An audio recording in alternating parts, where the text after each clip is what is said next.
dos irmãos, tá bom? Amém. Eu acho que são esses avisos.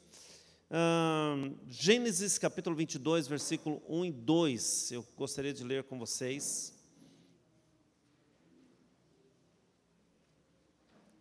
Gênesis 22, 1 e 2. Diz assim: algum tempo depois, Deus pôs Abraão à prova. Deus o chamou pelo nome, e ele respondeu: estou aqui. Então Deus disse: pega agora Isaque, o seu filho, o seu único filho, a quem você tanto ama, e vá até a terra de Moriá, ali na montanha que eu lhe mostrar, queime o seu filho como sacrifício. Feche seus olhos, vamos orar. Pai, nós queremos te agradecer por essa noite, obrigado por estarmos juntos, obrigado, Senhor, por mais um culto. Queremos pedir a tua unção sobre nós, nós que vamos ministrar, nós que vamos ouvir, que a tua palavra possa impactar o nosso coração e possamos ser transformados e renovados, Pai. Eu peço isso no nome de Jesus. Amém, amém.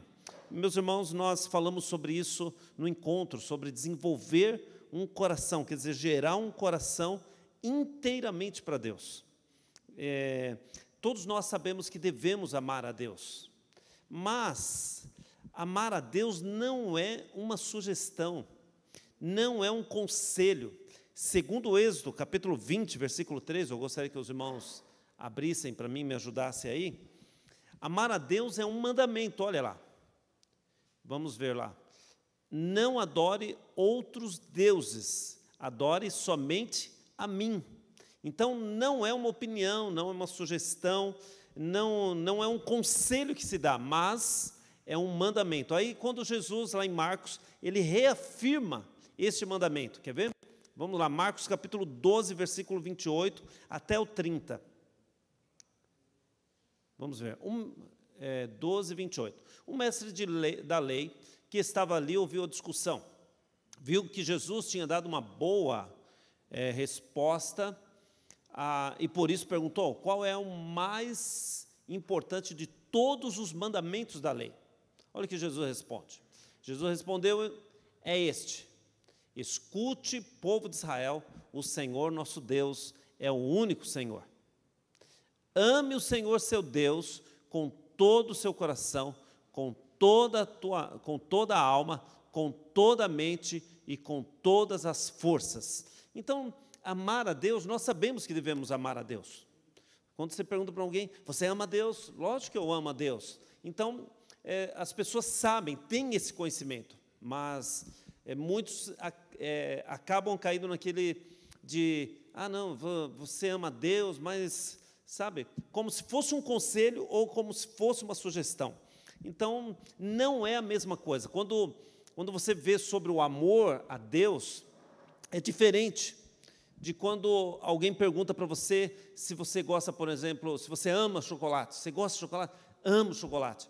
Você gosta de jogar bola? Amo jogar bola. É diferente, né? É diferente, porque o teu amor para com Deus, ele deve ser integral.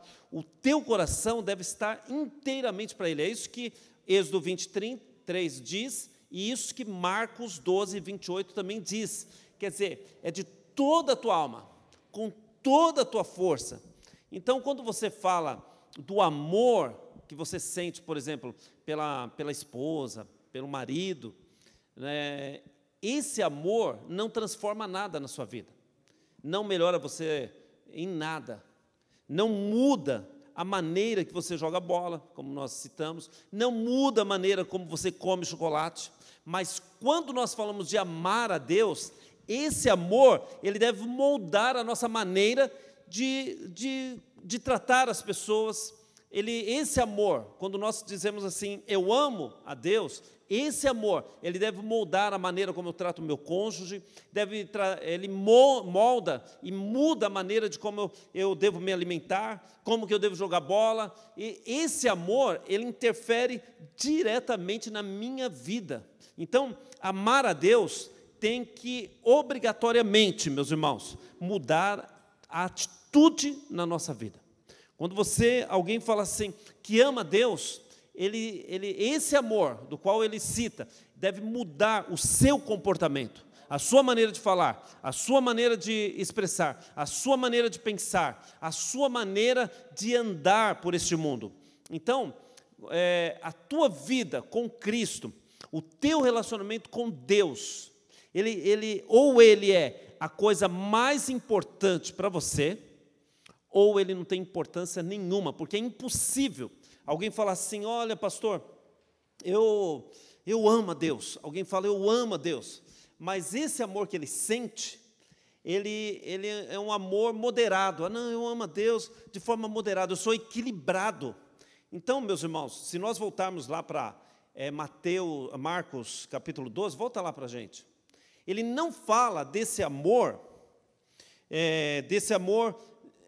de menos importância. Ele não fala assim, olha, você não precisa amar a Deus com tanta intensidade assim. Pode ser médio. Olha o que diz, vamos ler de novo lá, Marcos 12, 28. Põe lá o 29 em diante, né? Melhor. Olha lá, Jesus respondeu, escute, povo de Israel, o Senhor nosso Deus é o único Senhor. Ame ao Senhor, seu Deus, com todo o teu coração. Isso é integral. Com toda a tua alma, quer dizer, é aplicar 100% a tua alma em Deus, com toda a tua mente, todo o teu pensamento, e com todas as tuas forças, quer dizer, é alma e corpo envolvido nessa adoração. Põe o 31 também, vai até o 31. E o segundo é amar os outros como você ama a si mesmo. Não existe outro mandamento mais importante do que esse. Então, você vê que quando ele fala de amarem a Deus, ele está falando de uma entrega integral nesse amor. Não é uma coisa assim, hoje eu não estou bem, eu não amo a Deus. A igreja não está lotada mais, então eu não amo a Deus. O amor a Deus, ele independe das circunstâncias da vida, independe da onde eu estiver. O amor a Deus, ele é integral. E por isso que nós precisamos nos espelhar nessa questão de Abraão, que nós lemos agora, porque ele teve um coração integral a Deus. Vamos ler de novo Gênesis 22, 1 e 2, para nós considerarmos algumas coisas aqui. Olha lá. Algum tempo depois, Deus pôs Abraão à prova, diga, à prova. E ele respondeu, Senhor, estou aqui. Então Deus disse, pegue agora Isaque, seu filho, seu único filho, a quem você tanto ama, e vá até a terra de Moriá, ali na montanha, que eu vou te mostrar. Queime o seu filho como sacrifício. Então nós aprendemos algumas coisas aqui, porque o Senhor provou o coração de Abraão. Você sabe que, você conhece a história de Abraão, ele não tinha filhos, Deus o tirou lá da terra de Ur, trouxe ele para uma outra terra, ele passou a morar em tendas, os irmãos já sabem tudo isso, aí ele não tinha filhos, ele pediu um filho a Deus, Deus veio e falou, eu vou te dar um filho. Depois de um tempo, então, Abraão, que se tornou Abraão, ele teve um filho, e passado algum tempo, no capítulo 22 que nós lemos, tudo isso aconteceu a partir do capítulo 12. No capítulo 22, já passado muitos anos, Deus vem para provar o coração de Abraão. E nessa prova, você percebe que Deus vai agindo com graça. Então, para nós meditarmos aqui, em primeiro lugar, qual foi a graça das provações?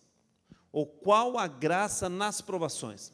Então, Deus nos prova, mas a prova que Deus nos coloca, ele não tem a ver com tentação. Tentação é algo que provém do inferno, do diabo.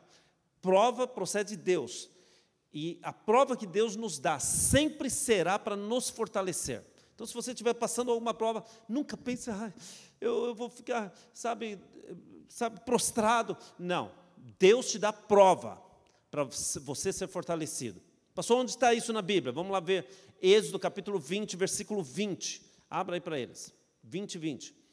Então Moisés respondeu, não tenham medo, pois Deus só quer pôr vocês à prova. Ele quer que vocês continuem a temê-lo, a fim de que não pequem. Então, prova que Deus nos dá não tem nada a ver com pecado, mas tem a ver com nos fortalecer, porque Deus nunca vai colocar vocês numa situação para tentar vocês quanto ao pecado. Ele nunca vai colocar vocês na frente de uma oportunidade para vocês fazerem o mal ou não fazerem o mal. Deus não é dessa maneira. As provas, os testes que Deus dá é diferente. Não é da maneira que o diabo vem para poder pegar você, testar você, fazer você cair, fazer você desistir. Não, meus irmãos. A prova que Deus nos dá é para fortalecer você ainda mais, para você não cair. Tudo bem? Amém? E é interessante que essas provas, esses testes que Deus nos dá, sempre são proporcionais, ou é proporcional, à recompensa. Você sabe que a prova de Abraão foi uma prova muito alta. A exigência é muito alta, porque foi provada a natureza daquela fé verdadeira de Abraão. Por isso que nós somos chamados filhos de Abraão. Podemos ser chamados filhos de Abraão, porque Abraão é o pai da fé. Então, nós somos chamados porque Abraão venceu essa prova. Na verdade, ele passou nessa prova. E nós podemos entender que quanto mais são as exigências, quanto maior são as exigências, maior a prova, também essas provas vão gerar bênçãos enormes, incríveis para nós. Deu para entender, irmãos? Porque muitos não querem, muitos não, eles não estão dispostos, eles querem ter um ministério temperado, eles querem ter um ministério sem prova. Não existe isso, não existe. Se você é um líder de célula, se você é um pastor, se você é um supervisor, se você é um coordenador, e você participa de uma liderança, por exemplo, que não exige absolutamente nada, é horrível. Não tem como. Você precisa ficar preocupado, se você participa da nossa igreja, se o teu supervisor não pega no teu pé, se o líder não pega no teu pé, você precisa ficar preocupado.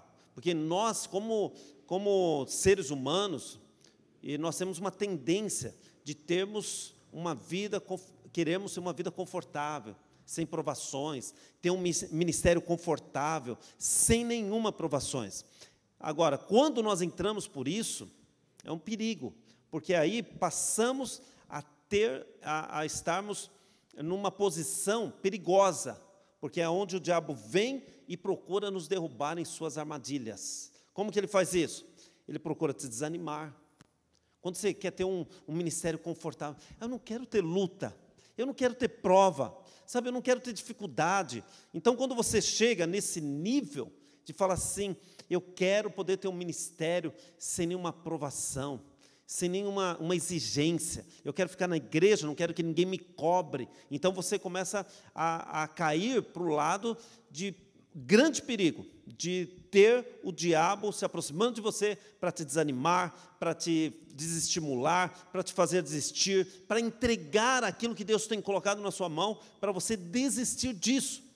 E, na verdade, meus irmãos, quando não existe nenhuma exigência quanto ao teu comportamento, quanto às tuas responsabilidades, sabe, como crente, como líder, como supervisor, isso é um péssimo sinal. Se nós não temos nenhum tipo de exigência, se andamos do jeito que queremos, fazemos o que queremos, isso não é bom, porque quanto maior as exigências, lembra? Maior também serão as bênçãos, porque é proporcional. Se você é muito provado, você pode ter certeza, fica firme, porque o fim disso também vai gerar para você uma grande recompensa. Você crê nisso ou não? Amém? Então, vamos voltar lá para o texto. A Bíblia diz que, então, Deus fala para Abraão, Abraão, pega o teu filho, leva ele lá para o monte e você vai queimá-lo em sacrifício. Alguns, se você olhar humanamente para esses versículos, você fala, Deus é muito cruel, Deus foi muito cruel. Mas se nós pararmos para estudarmos a questão do caráter de Deus, sobre o que estava acontecendo, vamos perceber que Deus agiu com graça. E para nós compreendermos melhor sobre a graça de Deus, sobre como que isso tudo aconteceu, nós precisamos aprender duas coisas sobre essa questão do amor integral, sabe? Essa questão do coração estar voltado para Deus, para que possamos compreender como que o Senhor agiu com graça com Abraão. Mas como que pode Deus ter agido com graça diante de uma situação dessa e falar, vai lá, queime o seu filho? Então, entenda isso. Você sabe que você é aquilo que você adora, e você é aquilo que você deseja. A grande provação ali não era em si levar o filho e queimar o filho, mas, na verdade, a grande provação era para levar o coração de Abraão para o sacrifício. Não o filho, mas o coração dele. O texto lá, que nós lemos lá de Gênesis 22, no versículo 2, diz o quê? Tome o teu filho, está muito claro que o desejo de Deus não era ali o menino, mas era Abraão. Ali está muito claro que o coração de Abraão é que precisava ser colocado no altar. E a Bíblia diz, muito claramente, diz assim, toma o seu filho, tome ali o seu único filho, a quem você ama.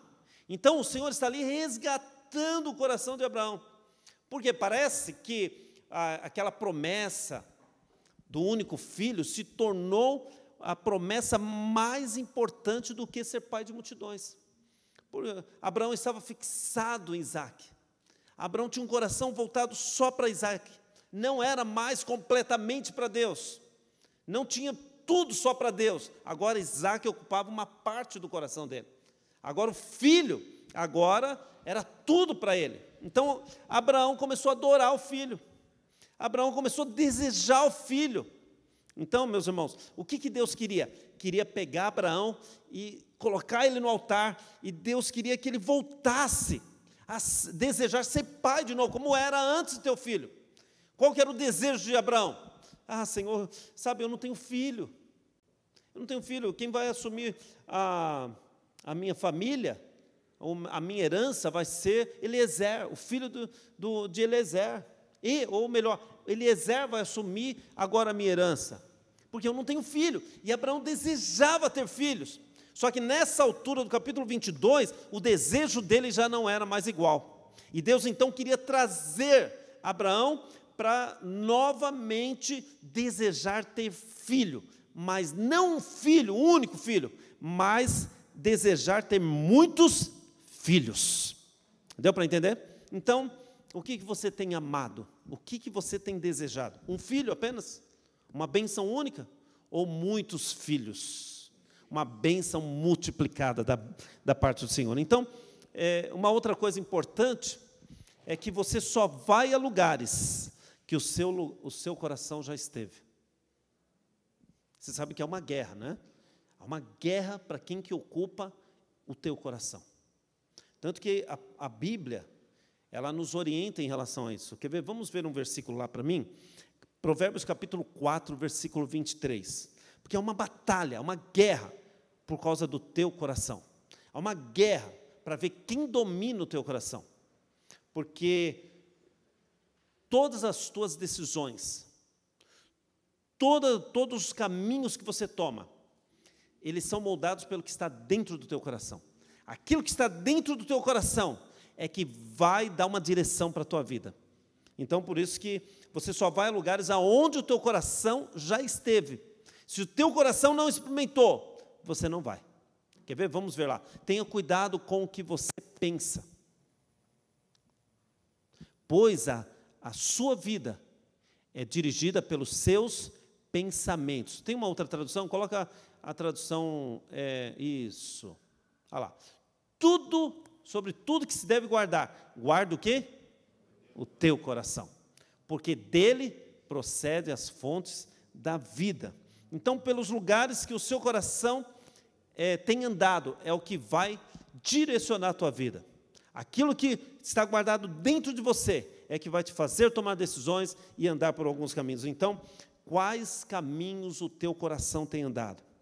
Para os planos de Deus ou para os teus planos pessoais? O que você tem amado? Então, você vê que o desejo de Deus era pegar Abraão e trazê-lo de volta. Então, qual é a graça nas provações? Qual que foi a graça na aprovação, é porque Deus, quando dá a aprovação, é para trazer você perto dele. É para poder te fortalecer, para você não pecar. Abraão tinha esquecido de Deus. Aquele desejo dele pela célula não era mais. Aquele desejo pelo pastorado não existia mais. Aquele desejo pela sua liderança não existia mais. Sabe, agora tinha outras coisas que eram prioridades na sua vida. Então Deus vai lá e cria, e fala para Abraão: Abraão, pega isso que você ama, aquilo que você ama de verdade. O que você ama de verdade? O teu filho.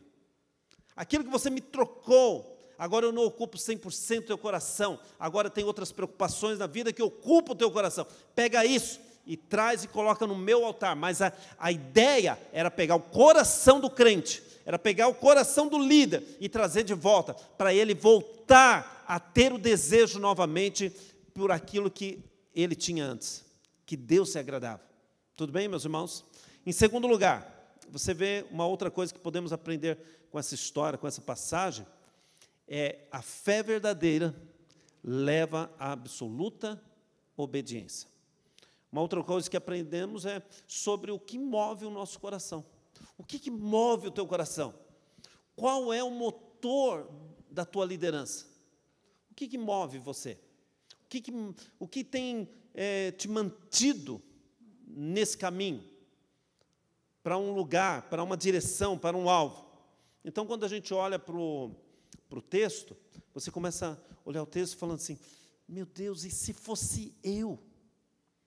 E se eu fosse essa pessoa que Deus fala: vem cá, pega o teu filho, o teu único filho, aquele que você ama, e vem, queima em sacrifício a mim? Se fosse eu, como que Abraão teve coragem de ir lá, pegar a lenha, preparar a lenha, pegar o filho amado dele e subir para sacrificar o filho? O que ele fez para não desistir do seu chamado?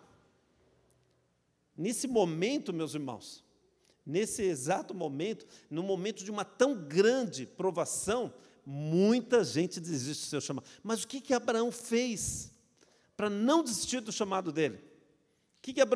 Qual foi a ação de Abraão? Qual foi o mover? Qual foi a motivação de ele não ter desistido do seu chamado, nesse momento de provação tão grande? O que ele fez?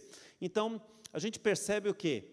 Que quando falamos que nós temos fé, nós falamos parece que é uma coisa só de palavras, parece que a nossa fé, quando falamos da nossa fé, você tem fé? Eu tenho fé. Mas na prática mesmo, a nossa fé, ela é estática, é uma fé morta, é uma fé que não produz nada, sabe? Então, não existe, é algo que precisamos colocar no coração, porque todos nós somos motivados por algo. Alguém tem que ligar para mim para o culto, alguém tem que me ligar para eu poder ir para a igreja, alguém tem que me chamar, passar em casa, me dar carona para eu poder ir para a célula. A tua motivação, a nossa motivação, às vezes está nos elogios, está, sabe, num louvor bem elaborado. São muitas as nossas motivações, mas nós precisamos entender que não existe fé autêntica sem a obediência. Fé e obediência são duas coisas inseparáveis. Não tem como você falar assim: eu tenho fé, mas não é obediente. Ah, não, eu creio, mas eu não sou obediente. Não existe isso, porque vai haver momentos na tua vida que o Senhor vai pedir algo para você. Ele vai falar: meu filho, dá aqui no altar aquilo que você ama. Então, se você tem fé, essa fé vai levar você a obedecer. Agora, quando a fé é superficial, quando a fé é estática, quando a fé é morta, quando o Senhor fala: dá o que você ama, você fala: peraí, já está exigindo demais. Peraí, não é bem assim. Ah, não, meu tempo, meu lazer eu não troco. Então, aquilo que você ama, um dia Deus pode pedir. E aí é onde você vai descobrir aonde está a sua motivação. É o casamento? É a esposa, o marido, é o dinheiro? Qual é a tua motivação para servir a Deus? Nesse caso, nós aprendemos nesse texto que a nossa motivação é a fé genuína, porque a fé, ela nos leva a obedecer. Quando Deus fala para você assim: dá aquilo que você ama, você vai obedecer, porque você tem fé nele. Tudo bem?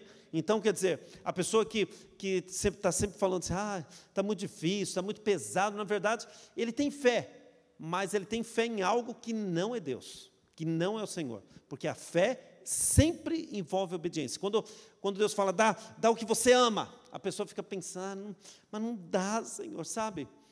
Poxa, eu economizei a vida inteira, sabe? Eu lutei a vida inteira por isso, agora eu vou ter que dar isso. Então, quando isso é pesado para você, quando você pensa, será que eu faço isso? Será que eu vou ser líder de célula? Será que eu vou abrir a porta da minha... Quando falamos assim, isso é uma prova clara de que a nossa fé, nós temos fé, mas a nossa fé não está em Deus. Porque quando falamos que temos fé, a nossa fé envolve obediência. Por isso que a sua fé precisa estar no Senhor e na palavra. Você sabe que lá em Gênesis, capítulo 12, versículo 1 até o 3, Abraão, ele tinha experimentado a palavra de Deus. Deus tinha falado com ele, e ele tinha experimentado confiar no Senhor.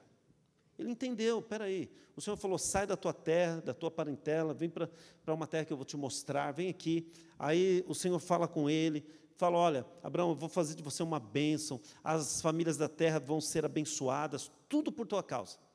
E você vai ser pai de uma multidão de filhos. Ele, sabe, teve coragem de crer em Deus.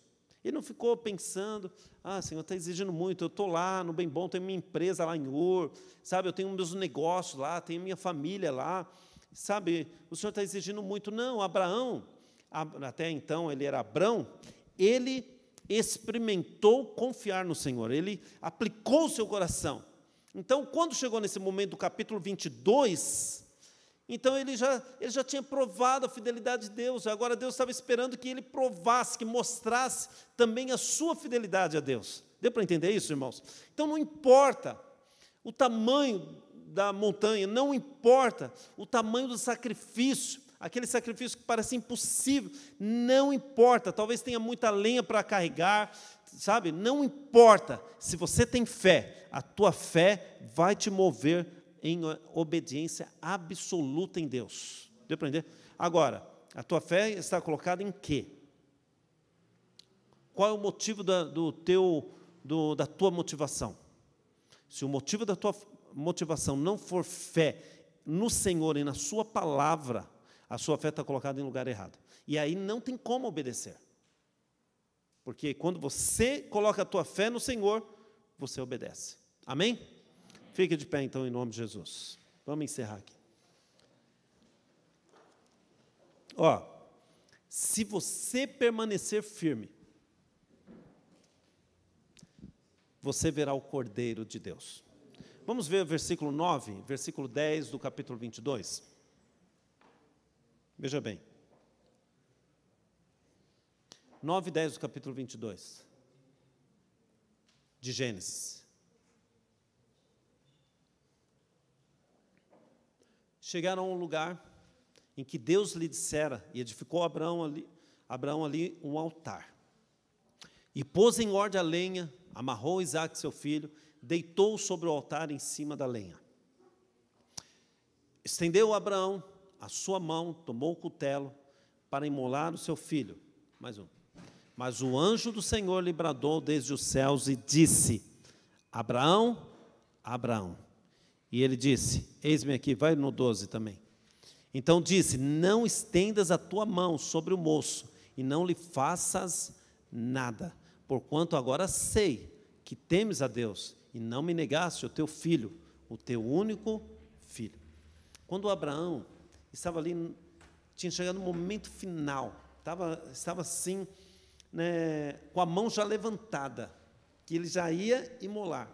Ali naquele momento final, que ele mostrou obediência absoluta, o anjo do Senhor então vem e fala, Abraão, Abraão, não faça isso. Naquele momento final, sabe? Naquele segundo final, o milagre aconteceu. E você sabe que é assim que acontece com a gente. Crente, líder, supervisor, pastor, coordenador, aqueles que dizem que creem no Senhor, tem que viver uma vida sobrenatural. Não tem como viver nessa vida natural. Tem que ir até as últimas consequências. O anjo fala o que para Abraão? Agora eu sei que você teme a Deus. Agora eu sei que o teu coração está para Ele. Por quê? Nós precisamos aprender e entender que a nossa fé, ela nos leva até as últimas consequências. Deu para entender?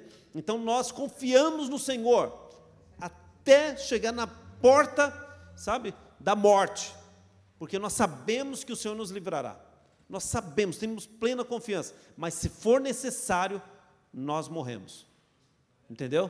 Não temos problema com isso. Se é pelo Senhor, nós morremos. Outro dia eu falei para alguém, falei assim, que se nós vivemos para o Senhor. E se nós morrermos, nós morremos para o Senhor. Então, quem sabe você está hoje aqui, talvez você já tenha pedido milagres na tua casa, na tua vida, não sei. Às vezes você pede tantos milagres, e às vezes não aconteceu ainda. Mas não chegou no final. Não chegou no limite. Lembre que Abraão, no segundo final, naquele instante final, quando parece que as portas não iam se abrir, se abriu. Quando parece que a célula não ia multiplicar, multiplicou. Quando parece que a célula ia fechar, não fechou. Sabe aquele instante final que você fala, eu vou morrer, não morreu. Às vezes, você já vem pedindo ao Senhor um milagre, uma porta aberta, uma multiplicação na tua célula, uma liderança mais eficaz. Talvez você está sofrendo porque você se dá tanto e as pessoas estão tão pouco. Às vezes você olha e você fica triste porque você gostaria de dar mais e não consegue. E você fala, Senhor, me ajuda. Mas parece que os céus estão fechados. Não é que está fechado, irmãos. Ele vai com você até as últimas consequências. Quando você pensa que acabou, quando você pensa que não vai ter jeito a tua vida, quando você pensa que nada vai acontecer, quando você fala, agora acabou, o anjo vem e fala assim, chega, agora chega, agora eu sei que temes a Deus, eu sei que você está disposto a ir até a última consequência. Vamos ver um último versículo, olha que interessante, versículo 13 do capítulo 22, olha o que diz, então levantou Abraão seus olhos e olhou, depois que o anjo mandou ele parar, ele olhou, e eis que um carneiro de trás dele estava travado pelos seus chifres no mato. Você sabe que isso é um tipo de Cristo, é substituição. Você sabe que Isaac ia ser sacrificado, morto. Nós, todos os seres humanos, seríamos mortos. Todos nós morreríamos para sempre. Mas num ato de substituição, o Senhor vem e morre no nosso lugar. Naquele exato momento, tinha um carneiro, tinha um animal, o que ia substituir Isaac, estava preso. E, então Abraão pôde ir lá pegar, colocar no altar, tirar o filho dele e sacrificar aquele animal no lugar do filho dele, como substituto do filho. Sabe, meus irmãos, o cordeiro sempre foi a saída para todos os nossos problemas. Quando você tiver problema na célula, quando você tiver problema em casa, quando você tiver problema com você mesmo, olhe para o cordeiro. É o instante final, você pensa assim, eu não vou aguentar, parece que o mundo vai acabar, parece que as coisas vão cair sobre você. Não vão cair, irmãos. Quando você olhar do lado, o cordeiro estará lá, entendeu? Então o cordeiro sempre foi a resposta para tudo que está perdido. O cordeiro sempre foi a solução para toda a nossa liderança, para a nossa igreja. Não existe igreja sem o cordeiro, não existe liderança sem o cordeiro, porque ele é a solução para nós, sabe, ele é a solução para a nossa vida, ele é a solução para a tua casa, ele é a solução, sabe, quando não há mais esperança, quando não há mais saída, quando não há luz, sabe, quando você promete e não consegue cumprir, quando você, parece que a célula vai fechar, parece que as coisas não vai dar certo, então aparece de última hora o cordeiro para te socorrer. O cordeiro é a nossa salvação. Você quer a salvação para a tua célula? Não coloca forças em você, Você quer a solução para a tua vida? Não olhe para você. O Cordeiro é a solução. Entendeu? Por isso você precisa desenvolver um coração integralmente para Ele. Realmente amar, aplicar o teu coração, voltar-se para Ele. Olha o que Gênesis 22:3 diz. Então levantou Abraão seus olhos e olhou. Não, volta lá, 13, onde nós estávamos lendo mesmo. Vamos continuar lendo. Eis um carneiro de trás dele, travado pelos chifres no mato. Foi Abraão, tomou o carneiro, ofereceu-o em holocausto, no lugar do seu filho. Sabe, meus irmãos, você precisa olhar para o Cordeiro, olhar do lado, você vai ver que ele vai trazer salvação para você. Às vezes nós conversamos com pastores, com líderes, e às vezes pessoas desistem, pessoas são desestimuladas.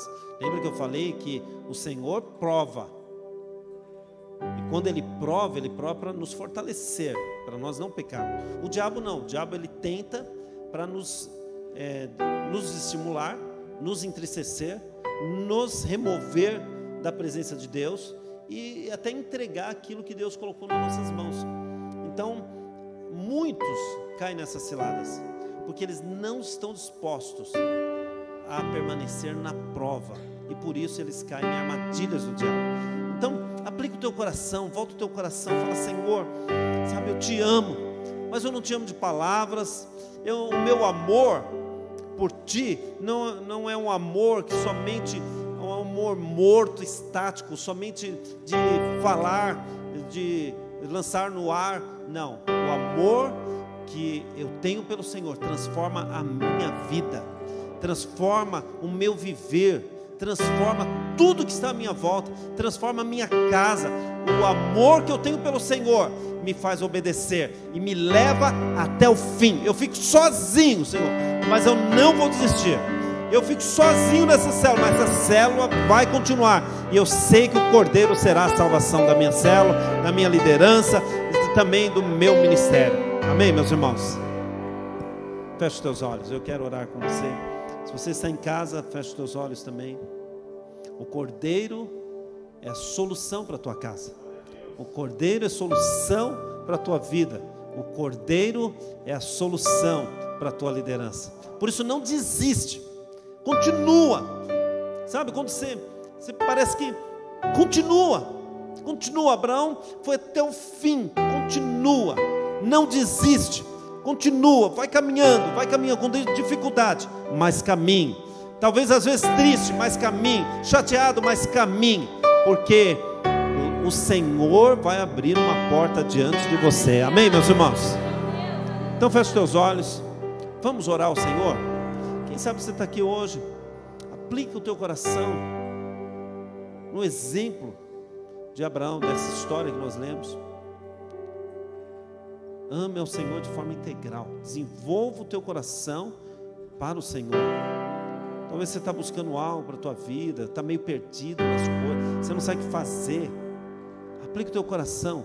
O Espírito Santo dará a direção para você. Então feche os teus olhos. Vamos orar. Ore ao Senhor um pouco. Pai, nós te agradecemos, Senhor. Nós te louvamos, ó Pai. Ó Deus, obrigado pela tua palavra. Obrigado por estarmos reunidos aqui. Obrigado pela tua igreja. Oh Senhor, ó Deus, nós amamos o Senhor. Amamos ao Senhor.